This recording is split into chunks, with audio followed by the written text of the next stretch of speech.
Alright, welcome back. This is Chemistry B, Unit 6 on Mr. Pack, States of Matter and the Gas Laws.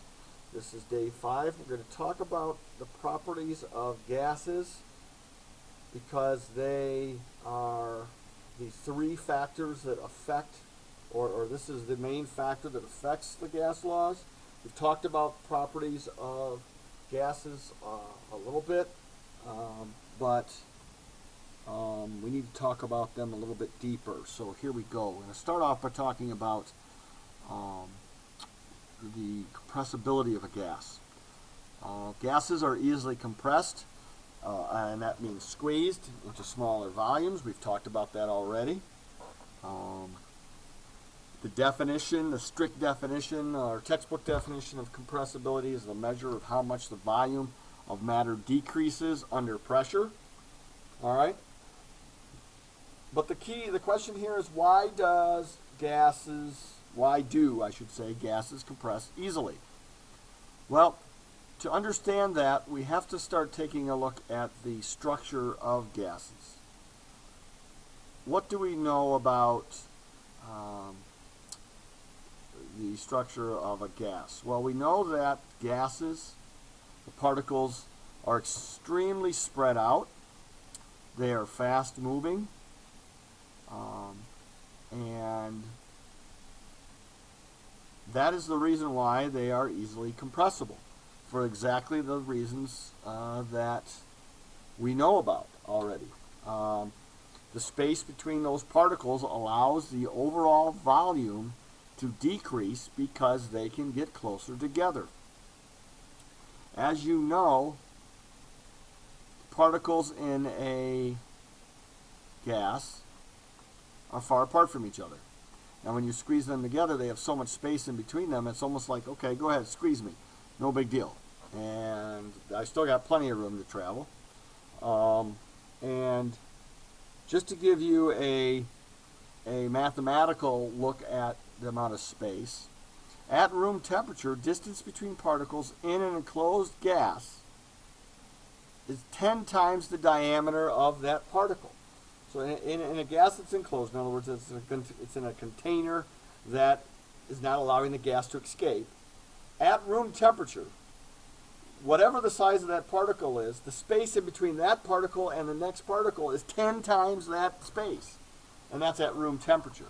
All right. Now, when we start messing with temperature, well, that changes the properties of a gas, and we'll talk a little bit about that. Because gas temperature is one of the three factors that affects that. The first factor that we're going to talk about, though, is how much gas is involved in the enclosed container. All right? Let's think of an air mattress. Why do air mattresses fill up? Well, because we're adding more air. So we're adding more gas into the air mattress. And as air is added, the pressure inside that mattress increases. And when the mattress is flat and there's not any air in it, it's got plenty of room to absorb that air, and as it does, it absorbs more and more and more, and it takes more and more gas in there. We add more and more particles, so it blows up. All right? And we just continue to add this air pressure, more air into the mattress, pushes on the walls, and eventually it fills up to the desired pressure that we want to sleep on. Okay? But what caused that increased pressure on the inside? Adding the particles. All right? Now, one thing that we have to worry about, that you need to keep in mind, is that there's a law, or there's an idea, that high pressure always wants to get to low pressure. This is why planes work, and I'll demonstrate this on the board in class. But this is also why aerosol cans will work. And when you open a can of Coke, you hear a pop. And that's kind of how, we got the word pop in the north. We say pop, where everywhere else in the country they say soda. Well, that's because we hear this pop. Most people think that's the air rushing out of the can. But the truth is that soda cans, when you open them up, the air is rushing inside. There's higher pressure outside than there is inside, and that pop noise that you hear is caused by air rushing into the can. So the amount of gas is the first factor affecting gas pressure. The second one is the volume, or how much space that air has to travel. When you start messing with the volume, in other words, how much space that gas has, you start messing with pressure. When you decrease the amount of space, you increase the pressure. All right? Just because of the idea of compressibility. All right? And the third factor is temperature. Okay? The third factor is temperature. Now,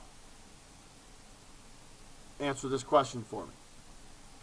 When you give a particle more energy by heating it up, let's say, what does that particle do? Correct. It starts moving faster. And when it starts moving faster, what's going to happen to the amount of collisions inside the enclosed container? Remember, everything in here is in an enclosed container. Correct. More collisions means increased pressure.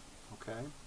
So when particles gain more kinetic energy or heat, they move faster.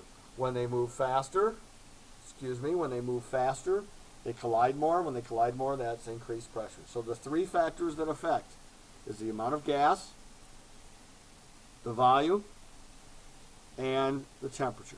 Those three factors are key when we start to talk about the gas laws in our next unit, or excuse me, in our next note guide.